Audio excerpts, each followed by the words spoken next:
The flames licked hungrily at the wooden beams of the Sullivan family barn, casting a hellish glow across the Montana night sky in the summer of 1878. Smoke billowed upward as Sophia Blackburn coughed violently, her vision blurring as she backed away from the ladder that had collapsed in a shower of sparks moments before. She was trapped in the hayloft with no way down, the roaring inferno below growing more ferocious with each passing second. "Help!" she screamed, the word tearing from her throat as she pressed herself against the small window at the far end of the loft. The drop to the ground below was at least 15 feet, a dangerous fall, even without the flames that were quickly consuming everything in their path. Through the thick smoke, Sophia could make out a figure on horseback approaching at breakneck speed. The rider dismounted in one fluid motion, his tall frame silhouetted against the blazing barn. "Anyone in there?" a deep voice called out. "Up here." Sophia cried, leaning dangerously far out the window. "The ladder's gone, I'm trapped." The man below looked up, pushed his hat back, and assessed the situation in seconds. Isaac Zimmerman had been riding back to his own homestead when he'd spotted the flames from nearly a mile away. Now, as he gazed up at the terrified woman, he knew there wasn't much time. "To the window," he shouted, positioning himself directly beneath her. "I'll catch you clean." Sophia hesitated, the heat at her back growing unbearable as the fire consumed more of the loft floor. She had never seen this cowboy before, yet her life depended on trusting him completely. "You have to jump now, miss," Isaac urged, his arms outstretched. "That roof's about to go." Taking a deep breath that filled her lungs with smoke, Sophia closed her eyes, said a quick prayer, and launched herself from the window. For one terrifying moment, she was suspended in the air, and then she crashed into strong arms that buckled slightly but didn't give way. The impact sent them both tumbling to the ground, Isaac twisting to take the brunt of the fall. They rolled away from the barn just as a section of the roof collapsed with a thunderous roar, sending a shower of embers into the night sky. "Are you hurt?" Isaac asked, helping Sophia to her feet, his hands steady on her shoulders as she swayed unsteadily. "No, her words dissolved into a coughing fit as her lungs fought to expel the smoke she'd inhaled. "Easy now," he said, guiding her farther from the burning structure. "Just breathe." As Sophia fought to regain her breath, she took in the sight of her rescuer. He was tall and broad-shouldered with a strong jaw dusted with stubble. His eyes, reflecting the firelight, were a startling blue against his sun-darkened skin. "Thank you," she managed finally. "I thought I was going to die in there." "Isaac Zimmerman," he said, tipping his hat slightly, "and you're mighty welcome, miss." Sophia Blackburn." She glanced back at the barn, which was now fully engulfed. "Everything's gone. The supplies, the feed for winter."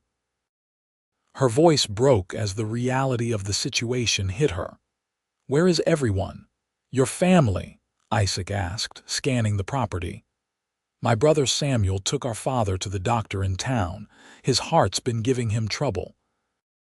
Sophia wrapped her arms around herself, suddenly aware she was wearing only her thin cotton work dress, soot-stained and smelling of smoke. "I was storing the last of the hay when the lantern fell."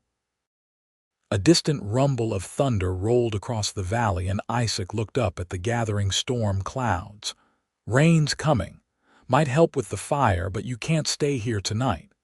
He gestured to his horse, which was standing a safe distance away. "I've got a place about 3 miles east. You can rest there until morning." Sophia hesitated. Riding off with a stranger wasn't what a proper lady would do, but there was something in Isaac's straightforward manner that inspired trust, and she had few options with a storm approaching and her home unsafe. "I'll take you to your neighbors if you prefer," Isaac added, reading her hesitation correctly. "The nearest is the Hendersons, and they're 5 miles west." Sophia said, making her decision. "I accept your offer, Mr. Zimmerman, but only until my brother returns." Isaac nodded, leading her to his horse. "Call me Isaac," he said, helping her into the saddle before swinging up behind her. "Hold on tight, Miss Blackburn. We'll outrun that storm yet." As they rode away, Sophia couldn't help glancing back at the burning barn, wondering how she would tell her father about the disaster. The family had struggled since her mother's death 3 years ago, and this loss might be the one that finally broke them. What she didn't know was that the man whose arms were securely around her as they rode would soon become more important to her future than any barn or homestead could ever be. The storm caught them halfway to Isaac's ranch, the rain coming down in sheets that quickly doused their clothes but brought welcome relief from the lingering smell of smoke. By the time they reached the modest cabin nestled against a stand of pine trees, they were both soaked to the skin. "It's not much," Isaac said as he helped Sophia dismount, "but it's dry and solid." Inside, the cabin was indeed simple but meticulously maintained. A stone fireplace dominated one wall, and a rough-hewn table with 2 chairs stood in the center.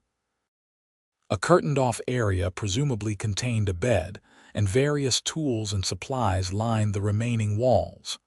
Isaac quickly lit a fire and rummaged through a trunk, producing a clean shirt and pair of trousers. "They'll be too big, but they're dry.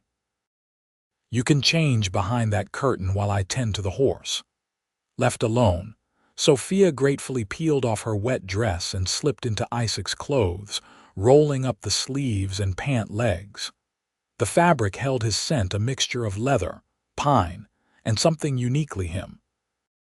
When she emerged, she found him placing a kettle on the stove. "Tea's not fancy, but it's hot," he said, his back to her as he worked. When he turned and saw her in his clothes, something flickered in his eyes before he quickly looked away. "You must be hungry." "Starving," she admitted, realizing she hadn't eaten since noon. They shared a simple meal of beans, jerky, and hard biscuits, the rain drumming steadily on the roof above them. As they ate, Sophia studied her host more carefully. His movements were efficient, his manner direct but not unkind. "How long have you been out here?" she asked, breaking the comfortable silence that had settled between them. 3 years, Isaac replied. "Came west after the war with nothing but my horse and the clothes on my back." "You fought in the war?" Sophia asked, surprised. He didn't seem old enough to have been in the war between the states that had ended 13 years earlier. "Caught the tail end of it. Was barely 16 when I enlisted. Lied about my age." A shadow passed over his face.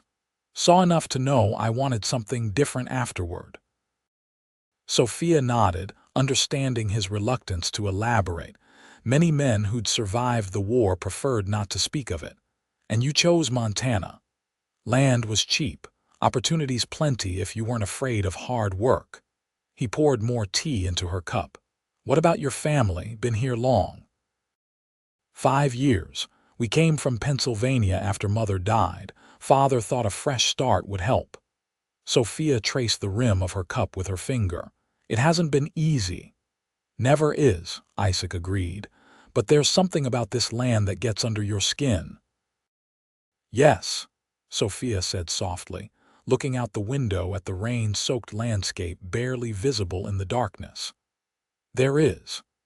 They talked late into the night, finding common ground in their love of the untamed beauty of Montana territory and the challenges of carving out a life there. When exhaustion finally caught up with her, Isaac insisted she take the bed while he slept by the fire. As Sophia drifted off to sleep in a stranger's bed, wearing a stranger's clothes, she realized she felt safer than she had in a very long time. Morning arrived with clear skies and birdsong. Sophia woke to the smell of coffee and found Isaac already dressed and cooking breakfast over the fire. "Hope you like flapjacks," he said without turning around. "It's about all I can manage that's fit for company." "They smell wonderful," Sophia replied, suddenly conscious of her appearance. She had attempted to smooth her hair, but without a proper brush, it remained a tangled mess. "I should get back. Samuel will be worried sick." Isaac nodded, sliding a plate toward her. "We'll head out after you eat." The ride back to the Blackburn homestead was considerably more pleasant in the daylight with dry clothes and full stomachs. As they crested the final hill, Sophia gasped at the sight of the charred remains of the barn, somehow more devastating in the harsh light of day. A figure paced in front of the house, and as they approached, Sophia recognized her brother's lanky frame. "Samuel," she called out, waving. Samuel Blackburn's head snapped up and he sprinted toward them, his face a mixture of relief and anger. "Sophia, where have you been?" "I've been out of my mind with worry."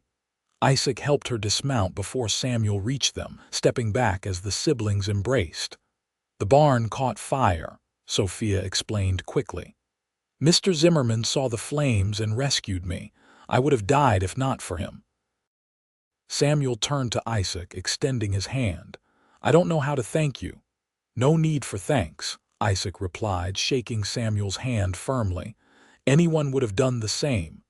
"Not anyone would have offered shelter for the night," Sophia said, giving Isaac a small smile. "How is father?" "Resting," Samuel sighed. "The doctor says he needs to take it easy, which won't be easy to hear with the barn gone." He looked back at the burned structure. "We were planning to sell most of that hay to get through the winter." Sophia's heart sank. Without that income, they might lose the farm entirely. "I should be on my way," Isaac said, sensing the siblings needed to talk privately. "Glad you're safe, Miss Blackburn." "Wait," Sophia said impulsively. "Will you come back tomorrow? I'd like father to meet you properly, to thank you himself." Isaac hesitated, then nodded. "I'll stop by mid-morning if that suits." As he rode away, Samuel gave his sister a curious look. "There's something you're not telling me." "Don't be ridiculous," Sophia replied, but her eyes followed Isaac's retreating figure until he disappeared from view. "He saved my life, that's all." But even as she said it, Sophia knew it wasn't entirely true. Something had shifted during those hours in Isaac's cabin, something she wasn't ready to examine too closely. True to his word, Isaac returned the next day, hat in hand, as he stood on the Blackburn's porch. He had taken extra care with his appearance, his hair neatly combed and his best shirt buttoned to the collar despite the warm day. Sophia's father, Edward Blackburn, was a thin man with a perpetual stoop and eyes that had once held the same vibrant spark as his daughter's. Now, those eyes were weary but warm as he shook Isaac's hand. "My daughter tells me I owe you a debt I can never repay," Edward said, his voice surprisingly strong despite his frail appearance. "No debt, sir," Isaac replied. "I'm just glad I was passing by." "Nonetheless, you're welcome at our table anytime." Edward gestured to the chairs on the porch. "Please sit. Sophia is preparing some refreshments." The men talked easily, discussing the weather prospects and the price of cattle. When Sophia appeared with a tray of lemonade, Isaac rose quickly to help her, their fingers brushing as he took the tray. The contact lasted only a moment, but it sent an unexpected warmth through both of them. As they sat drinking lemonade in the shade of the porch, Samuel joined them, wiping sweat from his brow. He had been assessing the damage to the barn, determining what could be salvaged. "It's a complete loss," he reported grimly. "We'll need to rebuild before winter." Edward's face fell. "The money from the hay was meant to pay for your mother's medical debts. Without it—" He left the thought unfinished. Isaac set down his glass. "I could help with the rebuilding," he offered.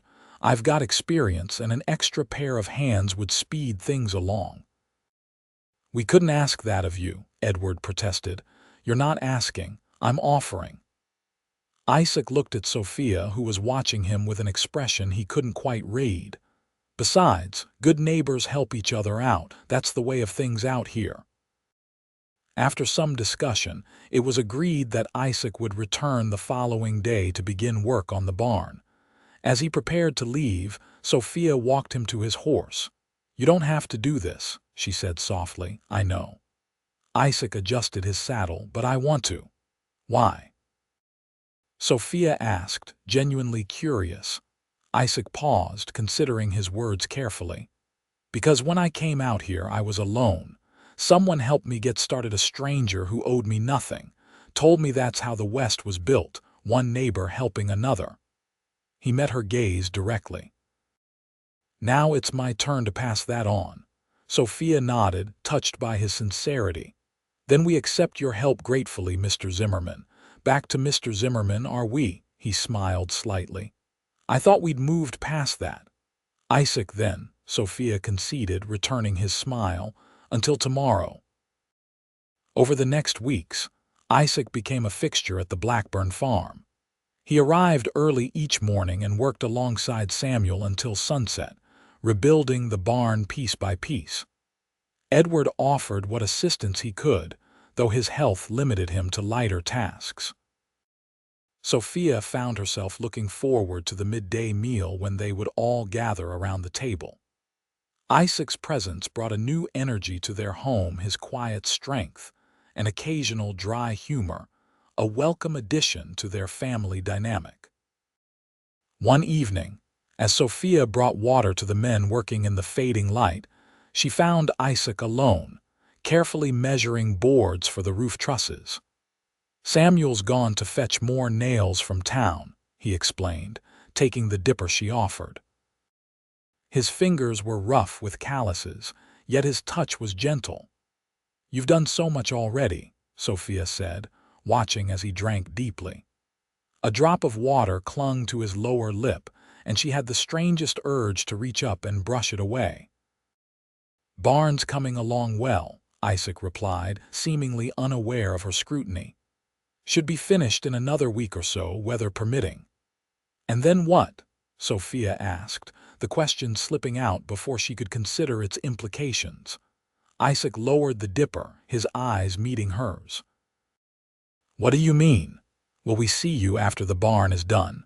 Her cheeks warmed, but she didn't look away. "Would you want to?" Isaac's voice had dropped to nearly a whisper.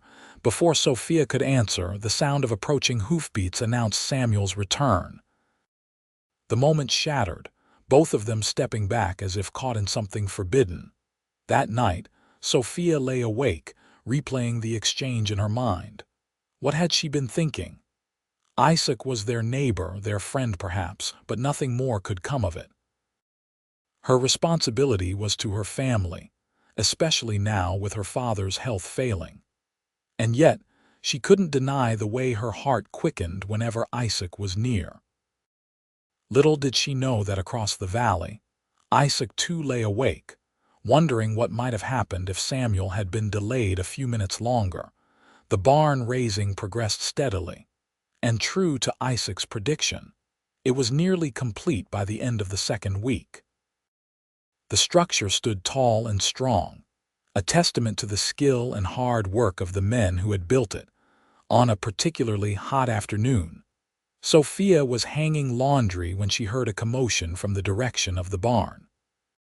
Running toward the sound, she found Samuel kneeling beside their father, who lay motionless on the ground. "What happened?" she cried, dropping to her knees beside them. "His heart," Samuel said grimly. "He was helping lift a beam and just collapsed."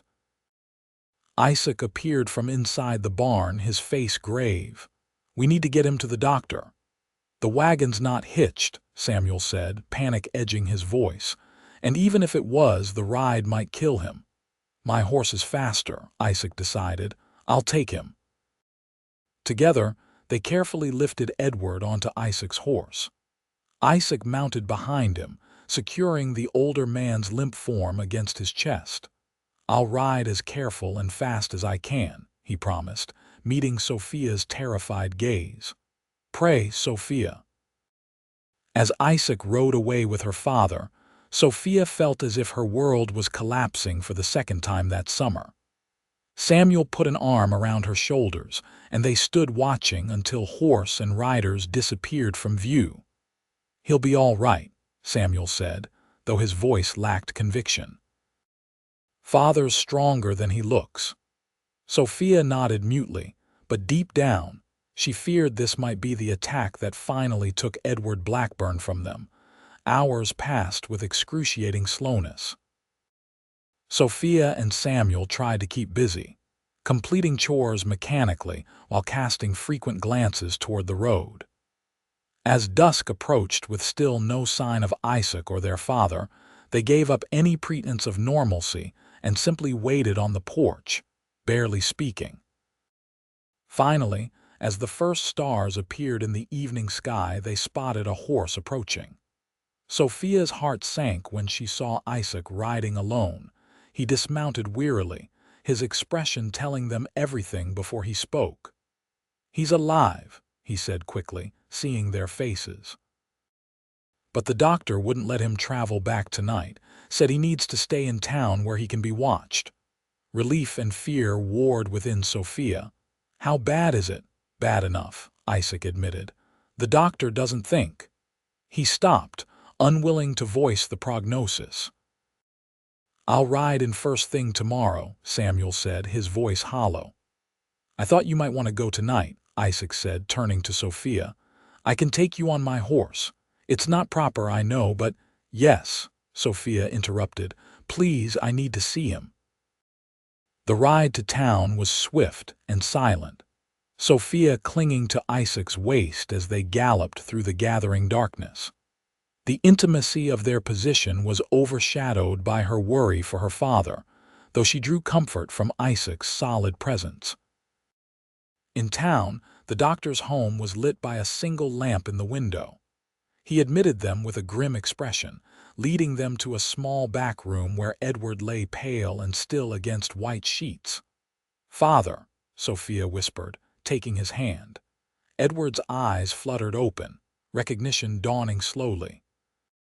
"Sophia, my girl, how are you feeling?" she asked, fighting back tears. "Like I've been trampled by a herd of buffalo." He attempted a smile, but it turned into a grimace. "The doctor says my heart's giving out." "Don't talk like that," Sophia protested. "You just need rest." Edward squeezed her hand weakly. "We both know that's not true. I've been living on borrowed time since your mother passed." He looked past her to where Isaac stood respectfully in the doorway. "Isaac, come in, son." Isaac approached the bed, removing his hat. "Sir." "You've been a blessing to my family," Edward said, his voice growing fainter with each word. "I've watched you these past weeks, seen how you look at my daughter when you think no one's watching." Sophia's cheeks flamed as Isaac stammered. "Sir, Edward waved away his protest. "Life's too short for pretenses. I know a good man when I see one." He turned his gaze back to Sophia. "And you, my dear, deserve happiness after all you've sacrificed for this old man." "Father, please," Sophia whispered, embarrassed yet strangely moved by his words. "Promise me something," Edward continued, his breathing becoming more labored. "Promise you'll not let duty stand in the way of love. Your mother and I had so little time together, but every moment was precious." Before Sophia could respond, the doctor appeared, insisting they let Edward rest. Reluctantly, she kissed her father's forehead and followed Isaac out. In the doctor's parlor, Isaac awkwardly cleared his throat. "I should find us rooms at the boarding house." "No," Sophia said firmly. "I'm staying here tonight. You can go back to tell Samuel." Isaac nodded, understanding her need to remain close to her father. "I'll return in the morning with your brother." As he turned to leave, Sophia caught his arm. "Isaac, what my father said, he's worried about you," Isaac interrupted gently. "It's natural he'd want to know you'll be cared for." "Is that all it is?" Sophia asked, suddenly needing to know if her father's observations had any foundation. Isaac's expression softened. "You know it's not," he said quietly, "but this isn't the time or place for such conversations." Sophia released his arm, nodding. "You're right, of course." I'll see you tomorrow." After Isaac left, Sophia settled into a chair next to her father's bed, prepared for a long night of vigil. Despite her worry, her mind kept returning to Isaac's words and the implication behind them. In the midst of potential tragedy, a small seed of hope had been planted. Edward Blackburn passed away peacefully in his sleep before dawn. Sophia, who had dozed in the chair beside him, woke to the sound of the doctor's gentle voice informing her that her father was gone. Though the news was expected, the finality of it left her numb with grief. Samuel arrived with Isaac shortly after sunrise, having ridden through the night when Isaac returned with news of their father's condition. The brothers embraced, sharing their sorrow in silence. The days that followed passed in a blur of arrangements and condolences. The small town rallied around the Blackburn siblings, bringing food and offering assistance as they laid their father to rest beside their mother in the town cemetery. Isaac remained a constant presence, quietly handling tasks that might otherwise have overwhelmed them, arranging for the coffin, speaking with the minister, ensuring the farm continued to function despite their absence. A week after the funeral, Sophia found herself standing in the newly completed barn, running her hand over the smooth wood of a stall door. The structure was beautiful in its functionality, a testament to the skill and care of the men who had built it. "Your father would have been proud," Isaac's voice came from behind her. Sophia turned, offering him a small smile. He was, even before it was finished. Isaac moved closer, his hat in his hands. "I've been meaning to talk to you, but it never seemed the right time." "About what my father said?" Sophia guessed. "Yes." Isaac took a deep breath. "Sophia, I came to this territory looking for a place to belong. I built my cabin, worked my land, and told myself it was enough. Then I saw a fire on the horizon and everything changed." Sophia's heart began to race as Isaac continued. "I don't have much to offer. My land is small, my house simple, but if you could see a future there." He paused, gathering courage. "What I'm trying to say, poorly, is that I care for you, more than I thought possible in such a short time." "Isaac," Sophia began, but he held up a hand. "You don't need to answer now. You're grieving, and there's the farm to consider. I just wanted you to know where I stand." Sophia stepped forward, closing the distance between them. "My father was right about many things," she said softly, "including how short life can be." She reached up, placing her hand against his cheek. "I don't need time to know my own heart." Isaac's eyes widened with hope. "Are you saying that I care for you too?" "Yes," Sophia smiled, feeling lighter than she had in weeks. "I can't promise it will be easy. Samuel and I still have to figure out what to do with the farm." And her words were cut off as Isaac leaned down, pressing his lips gently against hers. The kiss was brief but filled with promise, and when they parted, both were smiling. "We'll figure it out together," Isaac said, taking her hands in his. "That's how things work out here, remember? Neighbors helping neighbors." "Is that all we are, neighbors?"